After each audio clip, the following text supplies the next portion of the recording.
사랑의 하나님, 우리 아버지, 귀한 시간을 구별해 주셔서 감사합니다. 이 시간을 이어갈 수 있도록 허락해 주시고 지켜 주셔서 감사합니다. 다시 한번 갈바리 장을 살펴보겠습니다. 성령으로 임하여 주시기를 바랍니다. 사람의 말로 다 묘사될 수 없는 장면임을 압니다. 그러니 성령으로 임하셔서 오직 기록된 말씀을 통하여 하나님의 마음을 드러내시고 예수님의 그 고통을 하나님께서 허락하시는 만큼 느끼고 깨달을 수 있게 해주시기를 바랍니다. 입술과 심령을 아버지 앞에 드렸습니다. 부족하지만 받아주시고 사용하셔서 하나님 당신 자신을 표현하여 주옵소서. 지금 할 수 있는 것이 기도이고 성령의 간구이기 때문에 이 기도를 드립니다. 죄인의 기도지만 들으시고 응답해 주시기를 바라고 그리해 주실 것을 믿고 감사드리며 예수님 귀하신 성으로 기도합니다. 자, 지난 시간에 이어서 계속하도록 하겠습니다. 예수님 십자가 위에 계시고 온갖 조롱의 말들 그리고 욕설들 듣고 계시는 상황이죠. 그런 상황 속에서 심지어는 제자들조차도 우리는 이분이 메시아인 줄 알았다. 지금은 아니라는 얘기죠. 지금 보니 메시아가 아니구나 라는 얘기인데 이런 속에서 예수께서 십자가에 못 박혀 계시는 것입니다. 여러분, 최대한 그 십자가에 집중하시고 2000년 전에 그곳으로 우리가 성령의 이끌림을 받아야 되겠습니다. 마치 홀로 서 계신, 근데 실제로 홀로 계셨지요. 이스라엘도 예수님을 거절했고 제자들도 배신하고 또 실망했다고 하는 이런 말들이 들려올 때, 그리고 하늘을 보니까 하늘도 보이지 않고 하나님의 임재도 느낄 수가 없는 상황이었습니다. 그리고 사단은 끊임없이 얘기합니다. 하나님마저도 너를 버렸다. 지금 이제 밑에서 확인하게 될 내용인데, 이런 상황 속에서 예수님께서 나의 죽음이 어떤 의미가 있는 것인가 라고 고민할 수밖에 없는 이 장면에 초점을 두시고 보셔야 됩니다. 이런 상황 속에서 예수님께 위로의 말이 하나 들렸는데 그게 강도의 말이었어요. 예수님을 메시아로 인정하고 주의 날이 임하면 나를 좀 생각해 달라고. 이 음성이 예수님께 얼마나 큰 위로가 되고 용기가 되고, 또 여기 본문의 말씀 표현대로 보면 얼마나 고맙게 여겼을까. 이제 본문을 한번 확인해 보겠습니다. 유대인의 지도자들, 제자들까지도 다. 근데 강도는 예수님을 주님이라고 불렀다. 그리고 63장에서 확인했었던 건데 나귀를 타고 입성하실 때 그 많은 사람들이 환호했었는데, 지금은 그렇게 환호했던 사람들이 십자가에 못 박으라고 외치고 주님을 모욕하죠. 지금은 그렇게 환호했던 사람들이 예수님을 주님이라고 부르지 않거든요. 이 기회주의적인, 우리가 지난 시간 했기 때문에 일단 넘어가겠습니다. 사실 이런 기회주의적인 신앙을 하는 모습이 2000년 전 사람들만의 모습이 아니어서 지금도 그렇거든요. 그래서 오늘날 나의 모습을 이 말씀의 거울에 비추는 일은 뭐 놓쳐서는 안 되는 일일 겁니다. 말씀을 더듬는 사람들에게는. 그리고 이 강도의 마음속에는 이렇게 예수님을 믿는 믿음을 통해서 이제 평화가 있었다는 것이고요. 자, 그리고 강도의 말에 이제 답을 하시는 예수님, "오늘 내가 나와 함께 낙원에 있을 것이다." 라고 하는 이 오늘이라는 단어의 의미가 뭔지를 이제 설명을 해 두었습니다. 이 부분에 대해서는 더 설명 안 해도 되리라고 생각합니다. 영혼불멸 사상이라는 것이 사람이 죽으면 바로 영과 육이 분리된다. 그래서 이원론, 그리고 영혼이 영원히 죽지 않고 이동을 해서 지옥을 가든 어딜 가든 이렇게 이동한다라고 하는 것이 아니라는 거. 그것에 대해서 이제 여기 명확한 성경절 요한복음 20장 17절, "내가 아직 아버지께로 올라가지 못하였노라." 부활하셔서 하신 말씀인데, 육신의 생명이 끊어졌을 때 바로 영혼과 육신이 분리가 되고 어딘가로 옮겨진다면 이런 표현이 있을 수가 없죠. 예수께서 말씀하신 "내가 아직 아버지께로 올라가지 못하였다." 오늘이라고 하는 것은 오늘 약속하셨다는 것입니다. 그리고 이제 예수님께서 좌우편 강도가 있고 그 가운데 계시는 거, 그것은 그 당시에 지도자들은 양 옆에 있는 강도들보다도 가장 중앙에 있는 더 큰 죄인이다, 뭐 이런 것을 묘사하려고 했던 것 같은데, 그것은 여기 표현을 보면은 십자가는 죄악 중에 놓인 이 세상의 한복판에 세워진 것이다. 모든 인류의 죄, 그것을 다 감당하시는 중심에 계시는 분이다. 그래서 하나님께서 거기에 가운데 세우셨다고 봐야 될 거예요. 그리고 그런 상황 속에서 이 강도에게 하신 용서의 말씀은 지구의 가장 먼 변경에까지 비추게 될 횃불에 불을 붙였던 것이다. 이 강도 이야기는 믿음의 의, 그리고 의라고 하는 완전, 그리고 경건의 모양, 능력과 더불어 같이 갖추어져야 될 부분, 이런 것을 해석하는 데 있어서 아주 중요하고 또 핵심적인 부분이라고 볼 수 있습니다. 그러니까 지구의 가장 먼 변경까지 비추게 될 횃불에 불을 붙였다. 이 강도에게 하신 용서의 말씀 말입니다. 이것이 그만큼 이렇게 범위도 넓고 지금 그렇게 강조가 되어지고 있는 거죠. 그래서 실제로 예수님을 모두가 다 부인할 때 이 강도는 예수님을 믿음으로 메시아로 인정하게 됐어요. 그리고 그의 마음엔 평화가 생겼고 그는 구원을 약속받아요. 그러니까 의인이니까 구원을 약속받았겠죠. 그러니까 의의 기준이 무엇인가 명확하고, 그냥 십자가 한편의 강도는 강도입니다. 아주 나쁜 사람들만 벌 주는, 십자가가 그 형틀이잖아요. 극악의 죄인들만 고문을 통해서 죽이는 고문 형틀이었는데, 누가 봐도 강도는 그렇게 죽어서 마땅한 사람이라고 보였겠죠. 그러나 그 강도는 하늘이 보시기에는 의인이었고 완전한 자였습니다. 그래서 여러분, 완전이라고 하는 것은 하나님과의 관계 회복이고요. 그리고 다시 관계를 회복함으로 그분을 마음속에 모셔드리는 것이고, 그 하나님과 하나됨을 나타냅니다. 그러면 우리 안에 충만하게 임하신 그분을 통하여 그분들의 임재의 빛과 임재의 향기가 나로부터 자연스럽게 흘러 넘치는 거예요. 그래서 눈빛을 통하여, 표정을 통하여, 말과 몸짓을 통하여 내 안에 계신 예수님이 드러나는 것. 이게 이제 완전이고 그것의 열매죠.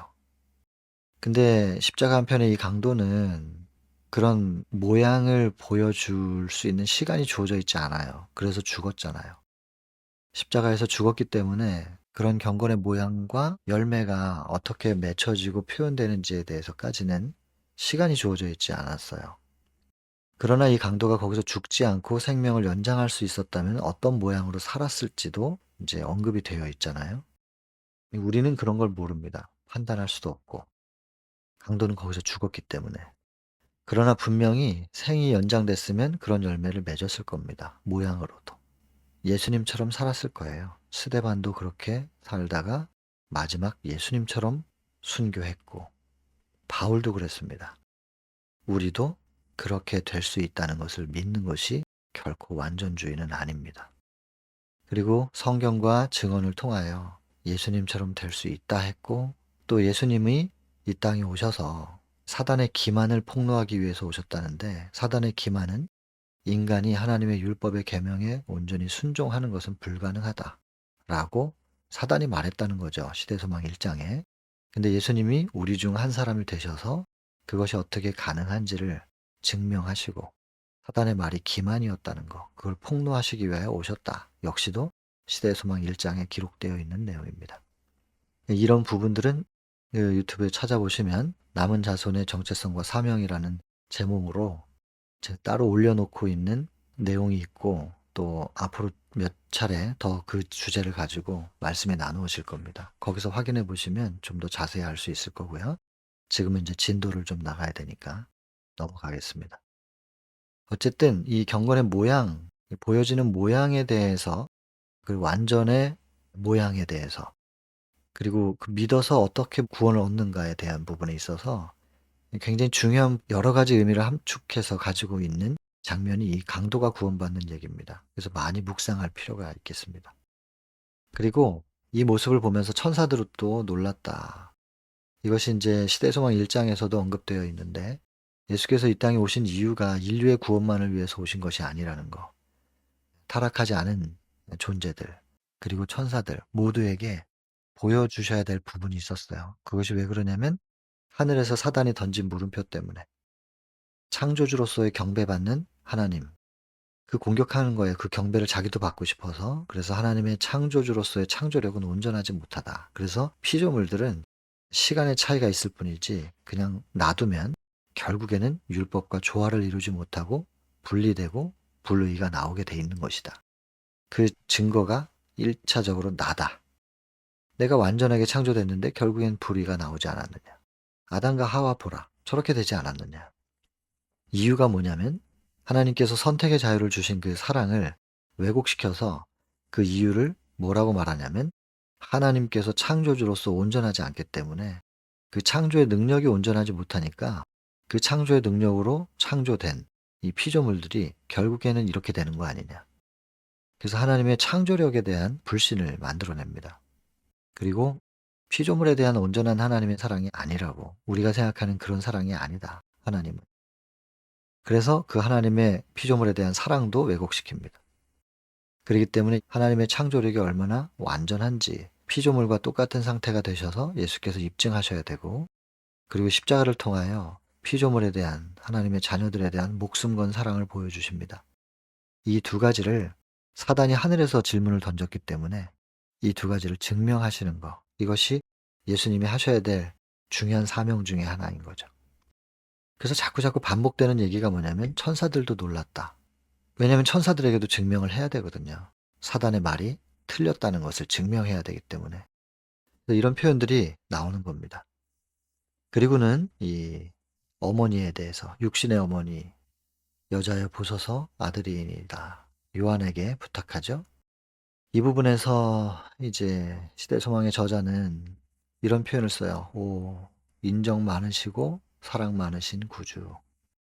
이거는 이 화이트부인이 2000년 전에 그 상황을 계시로 보면서 그냥 감동받은 표현이겠죠. 우리도 이런 모습을 보면서 이런 감격을 좀 같이 느낄 수 있으면 얼마나 좋을까, 그런 생각을 해요. 인정 많으시고 사랑 많으신 구주. 기록된 영감의 글을 통해서 우리가 할 수 있는 한 성령의 이끌림을 받아 2000년 전으로 갈 수 있으면 좋겠다. 그리고 이런 감동을, 감격을 같이 느끼고 표현할 수 있으면 얼마나 좋을까. 기도하면서 이 글을 보게 됩니다. 계속 보면 그분은 어머니를 안락하게 모실 만한 돈은 없었다.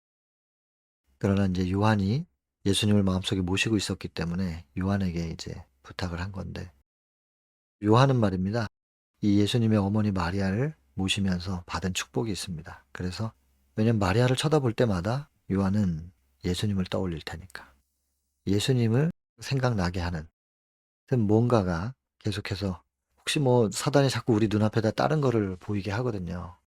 그럼 잠깐 예수님을 놓치게 되는데, 예수님을 계속해서 의식할 수 있도록 하는 그것이 무엇이든 간에 곁에 가까이 두고 있다는 것은 축복이겠죠. 그래서 요한은 마리아를 볼 때마다 예수님을 떠올리면서 예수님과의 영적 동행을 유지할 수 있었겠죠. 그래서 요한은 이게 축복일 겁니다. 그리고 어머니에 대하여 생각하는 예수님의 이런 마음은 효도에 대한 주님의 모본이시다. 이와 같은 정신이 제자들에게도 나타나야 될 것이다. 그러니 예수님을 온전히 마음속에 모시고 살기 위하여 투쟁하는 사람들 치고 부모님을 예의 없게 대하거나 존중하지 않을 수 없을 겁니다.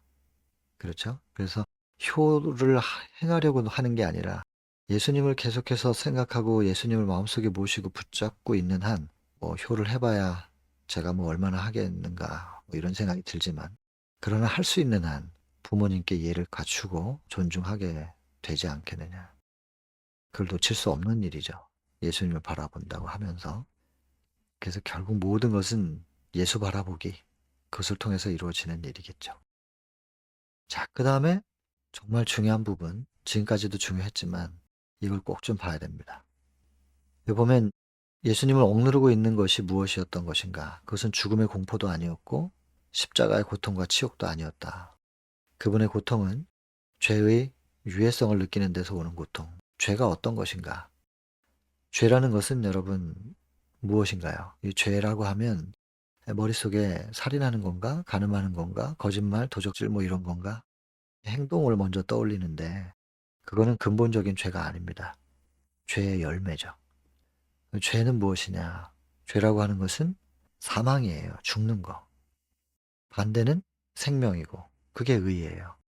그래서 생명이신 분과 연결되어 있으면 강도라도 의인이에요. 그런데 골리앗을 쓰러뜨렸던 다윗도 이 나라를 내가 평정했지 하는 순간 하나님과 분리되면서 여자가 보이고 그리고 주의 목전에서 악을 행하는 겁니다.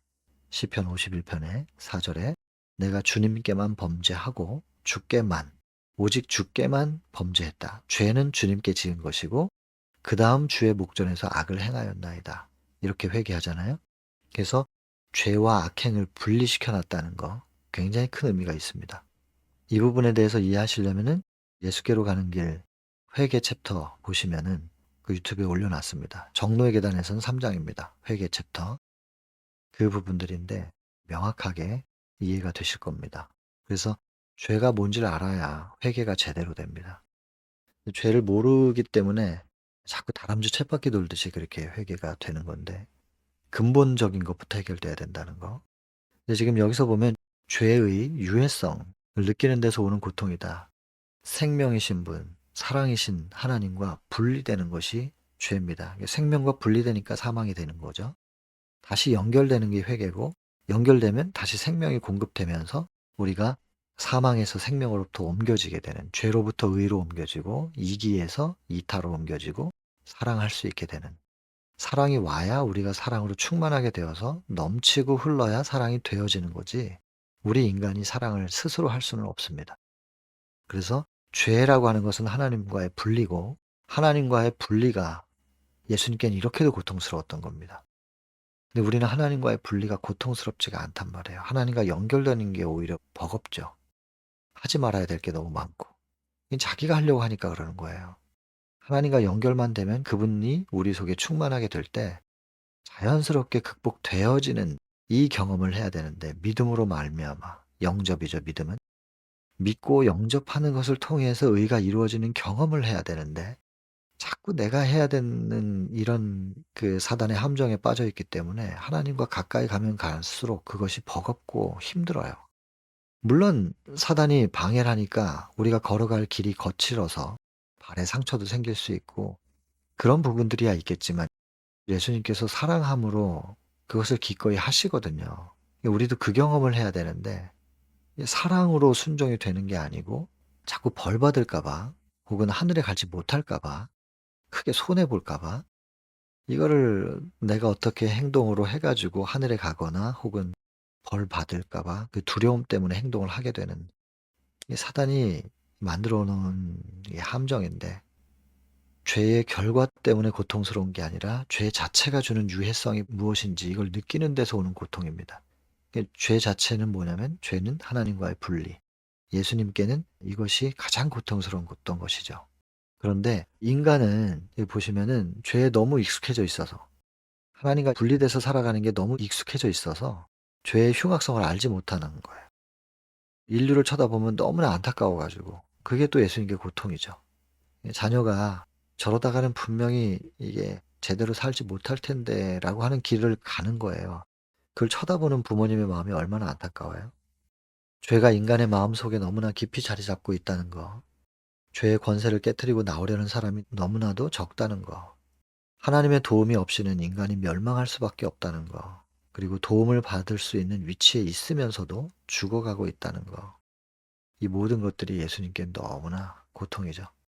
그래서 에스겔 16장 6절 말씀드린 적 있죠. 내가 너의 곁을 지날 때에 내가 피투성이가 되어 발짓하는 것을 보고 내가 너에게 이르기를 피투성이라도 살라. 다시 너에게 이르기를 피투성이라도 살라. 우리의 죽어가는 것을 어찌 보겠느냐 그 말씀이죠. 사단에게 공격을 당해서 만신창이가 돼서 쓰러져 있는 거예요. 손을 내밀고 계시는 것이고 신경만 겨우 있어요. 그래서 내 의지하고 상관없이 몸이 꿈틀꿈틀 하는 거예요. 경련이 일으키듯이. 그렇게 만신창이가 되어 있는 우리에게 손을 내미시는 거죠. 이 손에 네 손 올려놓기만 하면 내가 이렇게 세울 텐데 제발 죽지 말고 내가 너를 일으켜 세울 수 있도록, 다시 살릴 수 있도록 허락해 달라. 그 호소예요. 피투성이라도 제발 살아라. 살 수 있는 길이 있는데 왜 이거를 거부하고 죽어가느냐. 그 호소를 하신 예수님의 마음에 이런 고통이 있다는 겁니다. 죽어가고 있다. 도움을 받을 수 있는 위치에 있는데도 죽어가고 있다. 이런 고통 속에서 예수님의 심장이 점점 압박을 받아오고 있는데, 그러나 이런 고통 가운데 있는 상황 속에서 늘 하나님이 예수님께는 위로였고 용기였고 힘이었는데, 지금 여기 보시면은 예수께서 이런 고통 가운데 계시는데도 화해를 나타내는 하나님의 얼굴을 볼 수가 없었다는 거. 하나님께서 당신의 얼굴을 돌리셨다는 거.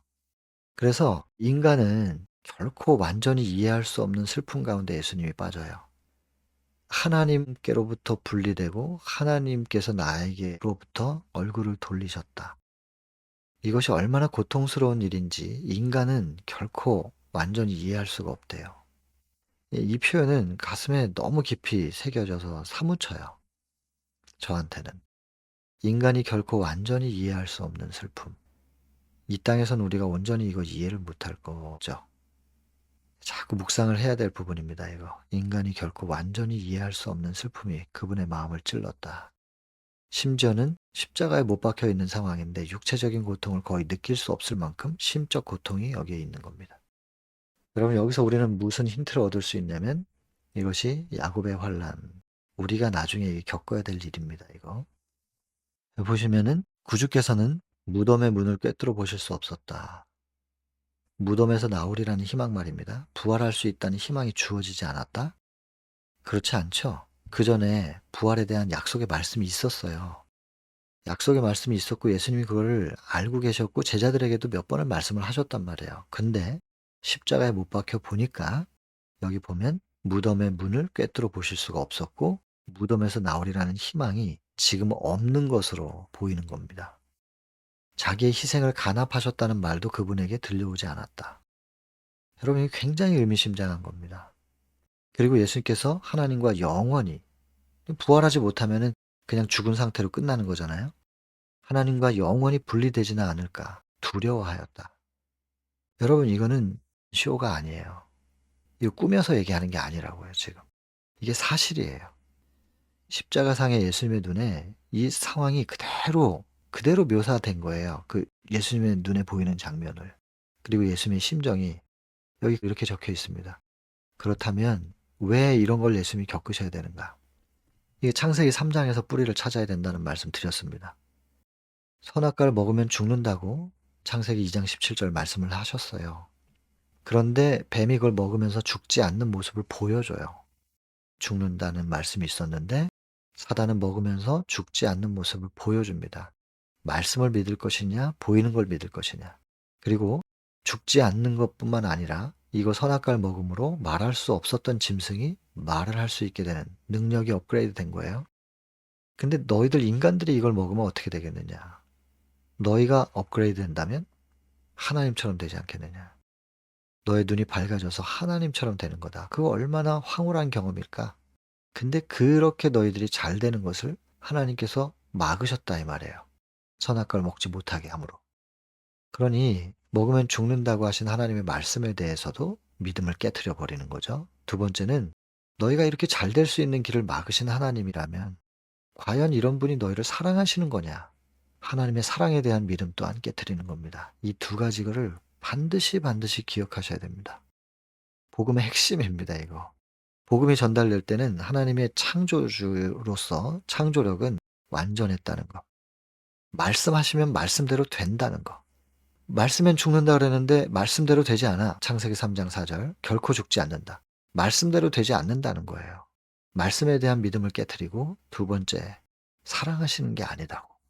너희들을 만들어 놓고 경배받으시려고 그러는 거지 사랑하시는 게 아니다. 이 두 가지를 깨트리는 거예요. 그리고 우리는 이 두 가지를 회복해야 돼요. 그게 우리가 구원으로 가는 길이에요. 이 두 가지. 이 두 가지가 어떻게 회복되는가? 창조주를 경배함으로 창조주와의 새로운 관계를 통하여 이것이 회복될 수 있는 거죠. 그 시작이 첫째 천사의 기별을 통하여 이루어지는 새 천사의 기별이에요. 사단이 뭘 가지고 공격을 하는지 이 공격 포인트를 아셔야 됩니다. 근데 최초의 인류는 사단의 그 공격에 무너졌어요. 말씀을 놓고 눈에 보이는 걸 선택했습니다. 먹어도 안 죽으니까. 그리고는 따서 먹은 거예요. 사실은 부조선지에서는 딴 게 아니고 뱀이 따가지고 주저하는 여자의 손에 올려놨다고 이렇게 돼 있는데, 그게 이제 우리 인간에겐 희망이죠. 다시 돌아갈 수 있는. 속은 거니까. 그래서 여인이 먹고 그 남편에게도 줘서 같이 먹게 된 거죠. 여러분, 이 최초의 인류가 무너졌던 그 자리에서 예수님이 그 자리에서 일어나셔야 돼요. 말씀을 믿을 것이냐, 보이는 것을 믿고 선택할 것이냐, 무엇을 선택할 것이냐. 예수님이 지금 이 상황에서 분명히 말씀은 있어요. 부활시켜 주시겠다는 말씀은 들었었던 건데, 십자가에 못 박혀 보니까 말씀대로 될 것 같지가 않은 거예요. 그러면 이제 그게 말이 되냐 이렇게 생각할 수 있죠. 예수님은 다 아셔야지, 그분이. 무슨 뭐 십자가 전에는 알고 있었는데 십자가상에 딱 못 박혀 보니까는 '이게 아니네.' 이런 걸 어떻게 모를 수가 있냐. 모를 수 있지요. 시대소망 46장의 변화산. 기도하시는 장소에 가서 예수께서 어떻게 간절히 기도하셨는지가 거기 절절하게 묘사되어 있습니다. 근데 예수님이 그렇게 기도하심으로써만 예수님은 당신의 내일을 볼 수 있었다는 그 문구. 그렇게 간절히 기도함으로만 예수님이 당신의 내일을 볼 수 있었다. 그 말은 예수님이 신이기 때문에 당신의 미래를 전부 다 알고 있는 게 아니고, 인간이신 예수님께서 하나님과 연결되어 있는 상태에서 믿음으로 간구할 때 하나님께서 보여주시는 거예요. 인간 예수께. 보여주시는 것만큼만 보셨구나. 그러니까 예수님이 놀라는 장면이 나오잖아요. 모든 걸 예상하고 있으면 왜 놀래요? 놀랄 이유가 없지. 근데 예수님이 기이하다, 놀랍다 이렇게 표현하시거든요. 예상하지 못했다는 거예요. 그 백부장을 보고도 그러잖아요. 기이하다. 이스라엘 중에서도 이런 믿음을 본 적이 없는데 내가 가서 고쳐줄게 그랬더니 아니 그냥 말씀만 하세요. 그랬더니 놀라운데? 기이한데? 예상을 했으면은 가시겠다는 말씀도 안 하셔야지. 그럼 그것도 다 연출한 거예요. 전부 쇼예요, 그게. 이 땅에 계시는 동안에 예수님이 예측 못하는 일들도 있다니까요. 왜냐하면 하나님이 보여주시는 것만큼만 볼 수 있었기 때문에. 예수님은 하나님께서 보여주시는 것만큼만 보셨습니다. 이걸 믿으셔야 됩니다. 예수님의 인성을 정확하게 아셔야 됩니다. 이 땅에서 예수님이 어떤 인성으로 사셨는지를 제발이지 정확하게 아셔야 된다는 거예요. 이게 왜 이렇게도 중요한지 나중에 보면 다 나와요. 자, 아무튼 그래서 이건 쇼가 아니고 이 장면은 예수님의 눈에 실제로 부활할 수 없을 것 같다. 부활할 수 있다는 말씀이 있어서 희망을 가지고 있었는데 희망이 이젠 사라진 거예요. 아, 이거 부활 안 되는 상황이네. 이거 몰랐던 것입니다. 이렇게 이해하셔야 됩니다. 그래서 영원히 분리되지 않을까라는 두려움이 있었던 것이고요. 그런데 범죄한 인류를 위하여 자비가 더 이상 탄원하지 않게 될 때 죄인이 느끼게 될 고민을 느끼셨다 이렇게 돼 있단 말이에요. 이거 무슨 소리일까요, 이거? 그리스도께서는 느끼신 거예요. 뭘 느꼈냐? 범죄한 인류를 위하여 자비가 더 이상 탄원하지 않게 될 때, 그때 죄인들이 느끼게 될 고민, 이것을 십자가상에서 미리 느끼신 거예요. 이게 무슨 표현이냐? 자비가 더 이상 탄원하지 않게 된다는 것은 중보자가 없다는 뜻입니다. 중보자가 없다는 것은 이제 지성소 사역이 끝났다는 얘기입니다. 그래서 예수님께서 이제 중보자로서의 역할을 중단하시고 지성소에서 나오셔서 왕의 옷을 입는, 그리고 지구로 오시는 그 사이에 지구에서 예수님의 재림을 기다리게 될 사람들에게는 자비가 더 이상 탄원하지 않게 될 때 느끼게 될 고민, 그것을 미리 느끼셨다. 이거 야곱의 환란의 얘기죠. 이거 굉장히 생각하는 것보다 의미심장합니다. 이 부분. 그리고 야곱의 환란은 많이 묵상해야 될 부분이고 이때를 위하여 얼마나 많이 기도해야 될 것인가. 예수님도 이렇게 고통스러워하셨는데 홀로 서 있는 이 상황에서 우리가 이걸 겪어야 된단 말이에요. 남은 자손이. 얼마나 많이 이때를 위하여 기도하고 준비하고 있어야 될 것인지 상상 이상일 거니까요. 심장이 파열이 돼요. 이 얼마나 큰 고통이었을지 우리가 생각을 좀, 아무리 생각해도 우리의 생각이 거기에 미치지 못하겠지만 또 한 번 나옵니다. 천사들이 놀라요. 무생물계도 놀래가지고 태양이 갑자기 빛을 잃어버리고 이렇게까지도 표현을 했어요. 이런 장면들은 후세 사람들의 믿음을 굳게 하기 위하여 하나님께서 주신 기적적인 증거였다. 우리에게 어떤 믿음을 굳게 하는데 이런 증거들이 나중에 사용이 되는 것 같습니다. 하나님의 임재는 가려졌고요. 예수님은 하나님의 임재를 느낄 수가 없었죠. 그러나 같이 계셨어요. 십자가 곁에. 아버지께서는 아들과 함께 계셨으나 그분의 임재는 나타나지 않아서 인간이신 예수님 눈은 이걸 느낄 수가 없었습니다. 그래서 하나님의 임재하심을 통해서 얻을 수 있는 위로를 받지 못하신 거죠. 그리고 홀로 견뎌졌고 그분과 함께한 사람도 하나도 없었다. 인간으로서의 당신의 아들이 당하는 마지막 고민. 이것이 인류에게 있는 그대로 다 드러나지 않게 하기 위하여 하나님께서 좀 가리신 부분도 있대요. 여기 이런 표현들을 보면. 이 하나님의 마음이 어떠하셨을지도 좀 우리가 느낄 수 있는 부분인데 감히 다 헤아릴 수는 없지만 여러분 이런 장면들 한 줄 한 줄이 쉽게 읽어지지가 않습니다. 예수님의 고통은 얼마나 컸으며 하나님의 가슴 아픔이 느껴지지 않습니까? 그리고는 이것까지는 좀 보지 마라.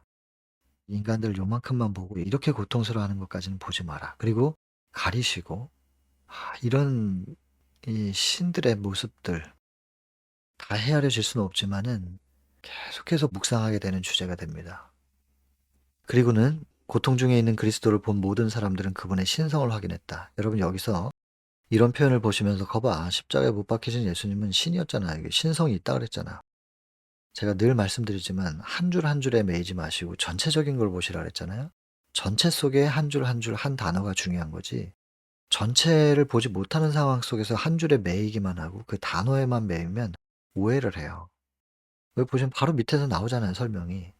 한 번 인간에게 보였던 그 얼굴은 결코 잊혀지지 않았다. 가인의 얼굴이 살인자로서 그의 죄를 나타냈던 것처럼 그리스도의 얼굴은 무죄와 침착과 자비심이 충만한 하나님의 형상을 나타내었다. 여러분, 이런 고통 가운데서도 예수님은 침착하셨고요.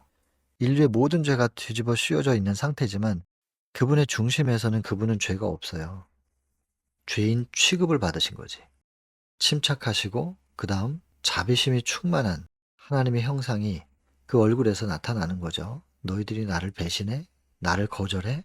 괘씸한 놈들? 혹은 괘씸까지는 아니더라도 서운하다. 그러면서 내가 이거 이렇게 죽는 게 의미가 있나는 자기의 연민에 빠지거나 고민은 하셨지만 그 연민에 빠져가지고 헤어나오지 못하시는 그런 상태가 아니었어요. 그런 고통 가운데서도 그분에게서 흘러나오는 이런 자비. 이것이 하늘의 인이었다는 것입니다. 여기서 말하는 신성, 그분의 신성을 확인했다는 신성은 신의 성품을 얘기합니다. 하늘의 인, 이런 성품에 하나님의 인이 찍혀져 있는 건데 사람들은 저런 고통 가운데서도 저렇게 사랑을 잃어버리지 않는 그분의 그런 품성, 하늘의 인에 주의하지 않았다. 그것이 하나님의 인이고 하나님의 신성이란 말이에요. 신이기 때문에 고통스럽지 않았고 모든 것이 정해져 있는데 마치 고통스러운 것처럼 이렇게 쇼를 하듯이 그게 아니고 인간으로서 그 모든 것들을 겪으셨지만 하나님으로 완전히 물들어 있는 예수 그리스도의 인성 속에서 비쳐나오는 그 사랑. 그것은 신성이었다는 것이고요. 그것 위에 하늘의 인이 지켜지는 거죠. 여러분 이건 우리도 똑같이 되어야 될 부분입니다.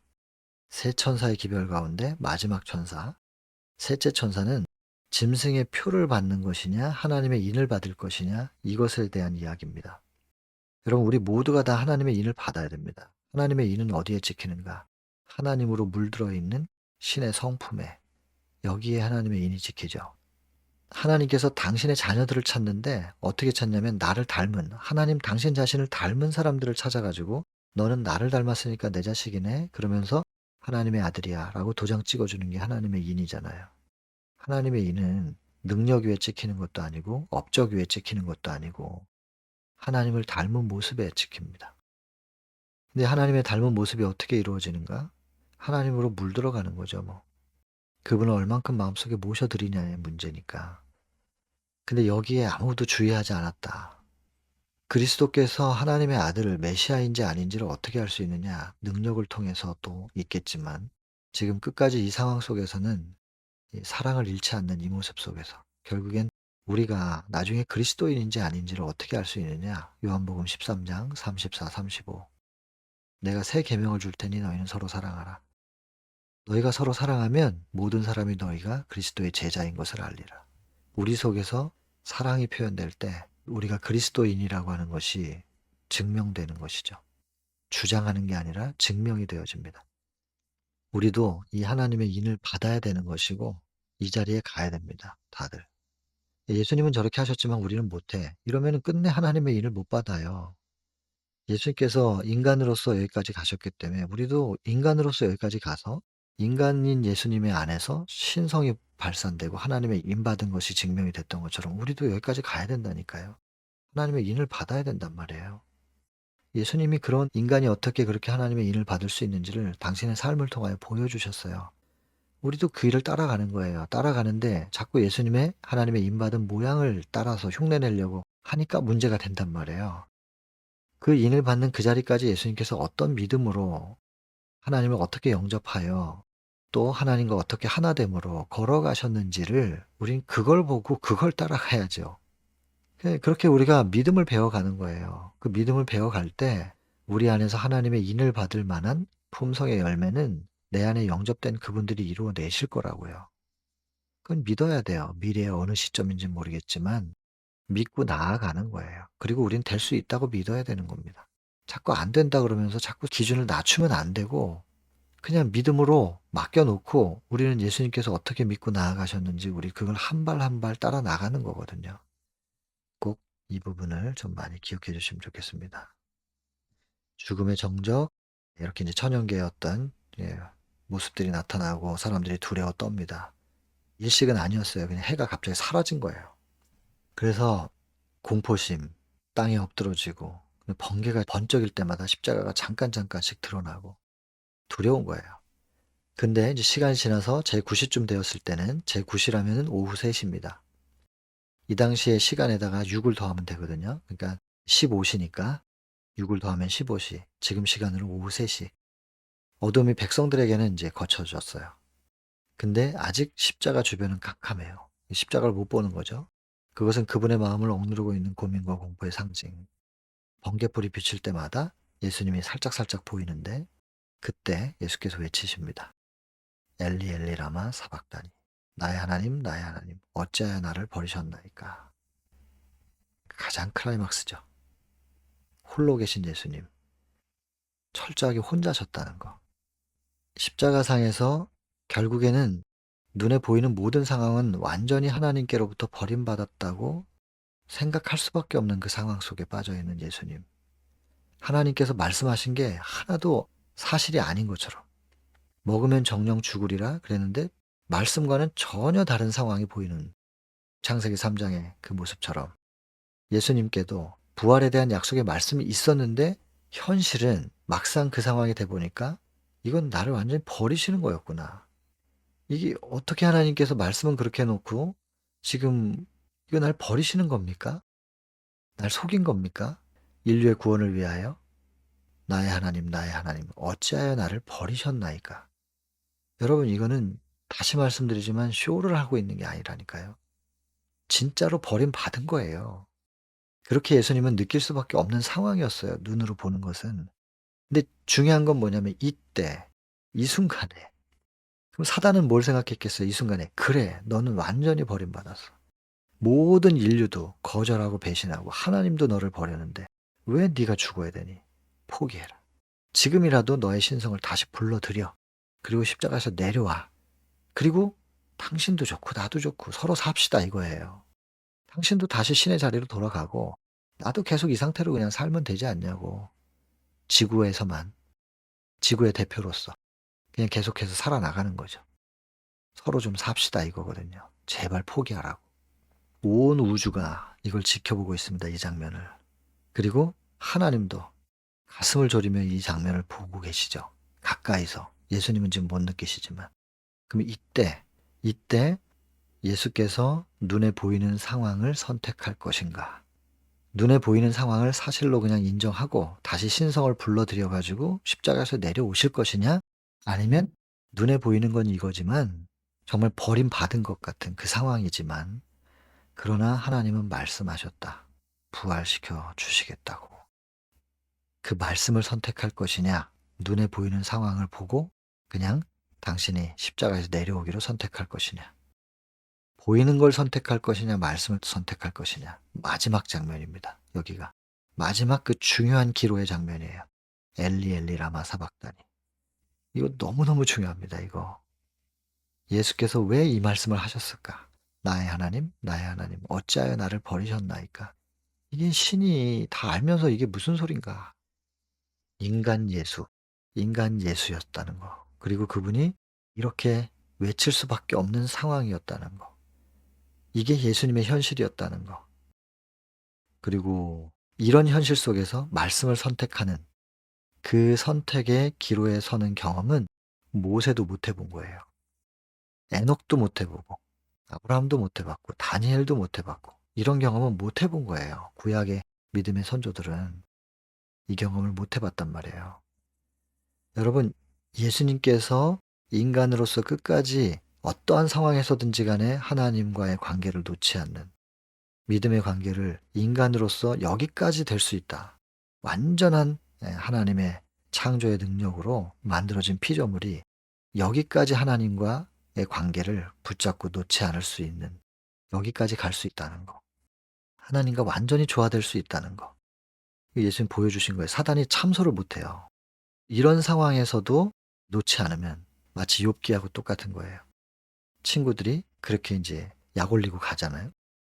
근데 그런 상황에서 친구들을 위하여 축복하고 기도할 수 있느냐? 사단이 그런 모습을 보이는 욥에게 더 이상 뭘 어떻게 할 수가 없어요. 첫 번째는 재산 뺏어보세요. 두 번째는 몸을 쳐보세요. 그러면 부인할 겁니다. 근데 욥이 끝까지 그 친구들을 위하여 기도하는 하나님의 사랑의 마음을 붙잡고 있거든요. 사단이 더 이상 욥에게 참소할 수 없었기 때문에 욥기는 거기서 마무리가 돼요. 사단은 사라져요. 친구들도 다 사라지고 그냥 욥이 친구들을 위하여, 벗들을 위하여 기도함에 그 다음에 이제 보상받는 얘기만 나오거든요. 예수님이 여기서 지금 인간으로서 여기까지 완전히 버림받은 것 같은 이런 상황 속에서 말씀을 끝까지 붙잡고 믿음을 놓지 않으면 더 이상 뭘 못해요, 사단은. 예수님이 그걸 증명하시려고 그런 거예요. 그래서 여기서 어찌하여 나를 버리셨나이까 했지만 여러분 결론을 아시잖아요. 이건 과거니까. 예수님이 포기 안 하십니다. 내 영혼을 아버지께 의탁하나이다가 마지막 말씀이셨어요. 그리고는 그분이 숨이 멎죠. 내 영혼을 아버지께 의탁하나이다 하기 전에 다 이루었다 하신 그 말씀. 딱 그 말씀을 사단이 듣는 순간 이제 내가 졌구나. 사단은 패배한 겁니다. 그리고 그분은 그냥 탁 믿음으로 끝까지 하나님께 영혼을 맡기고 돌아가시는데 사단도 쿵 했겠죠. 그 순간 사단은 머리를 비상하게 돌리는 겁니다. 여기서 끝날 순 없어. 여기서 이대로 내가 죽을 순 없어. 그럼 사단이 뭐라고 하느냐. 예수님은 인간으로서 이걸 겪고 인간으로서 끝까지 하나님을 붙잡은 게 아니라는 거예요. 예수님은 인간이 아니었다는 거예요. 신이었다. 인간의 모양으로 왔지만 신이었다. 그래서 신으로서 이 모든 과정을 다. 당연하지. 내가 신이랑 싸워서 어떻게 이겨. 신이니까 한 거야. 그거예요. 겉모양은 인간인 것 같으나. 그러니까 한마디로 말하면 전부 다 쇼였다 이거죠. 그러면 예수님의 이 모든 공생애와 십자가가 기만이에요. 인류를 그냥 속이는 것밖에 안 되거든요. 진짜가 아니라는 거예요. 겉으로 뭐 고통받는 것처럼 보이고 이러지만 속에서는 신성을 사용해서 그냥 신의 능력으로 넉넉히 다 한 거야. 예수님은 인간이 아니었어. 신이었어. 그러면 욥기에서 두 번 질문이 있었고 첫 번째 거 증명하니까 두 번째 거 한번 증명해 보세요. 이렇게 했던 것처럼 지금 이제 2부가 시작이 되는 거예요. 왜냐면 예수님은 주장하시거든요. 나는 인간이었다고. 근데 안 믿어요. 껍데기는 그렇지만 속에서 신성을, 신의 능력을 썼는지 인성으로 했는지 그걸 누가 아냐고. 당신 속에서 일어난 건데 그걸 누가 아냐고. 그러니까 그게 사단의 말이 맞잖아요. 또 중심을 헤아리지 못하는 피조물들 입장에서는 두 번째 증명이 필요합니다.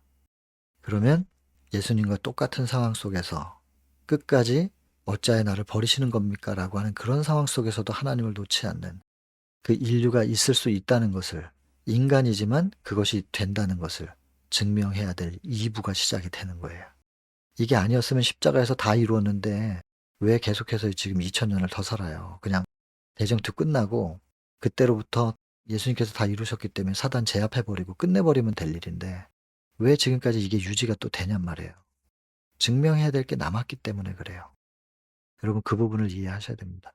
그건 이제 다음 시간에 계속해서 더 얘기하고 오늘 마무리합니다. 마무리는 뭐냐면 예수께서 그 고통 가운데서도 끝까지 포기하지 않았던 것은 왜냐? 이 모든 것은 다 그대를 위함이다. 여러분 우리라고도 표현 안 했어요. 인류라고 하는 군집에 대한 단어를 쓰지도 않았어요. 그냥 딱 지명해서 그대를 위함이다. 여러분 지금 모든 이 말씀을 눈으로 확인하시는 분들은 전부 다 저도 그랬지만 이게 나를 위해서 겪으신 고통이구나. 나를 위해서. 여러분 이걸 받아주셔야 됩니다. 나 때문에 겪으신 거구나. 이 모든 것은 다 그대를 위한 것이다. 그리고 그대를 위하여 또 똑같이 반복하시죠. 그 다음에 자신을 제물로 십자가 위에 바치셨다. 이것은 다 그대를 사랑하기 때문에 그렇게 하신 것이다. 죄를 짊어지신 그분은 거룩한 공의의 진노를 견디시고 그대를 위하여 죄의 그 자체가 되셨다. 그대. 네 번이나 저 개인에게 지금 말씀하고 계신다니까요. 나를 위하여, 이 개인을 위하여 이 모든 것들을 감사하신 것이다. 여러분 이 말씀을 꼭 좀 기억하셔서 개인의 구주를 꼭 만나실 수 있게 되기를 간절히 바랍니다. 이 바램은 저의 바램이라서 저는 이 바램을 놓칠 수가 없습니다. 여러분들도 개개인이 한 분 한 분마다 저와 똑같은 바램으로 이 시간 충만하시게 되길 바라고 그 충만이 놓쳐지지 않게 되기를 간절히 바랍니다. 개인 기도하고 마치겠습니다.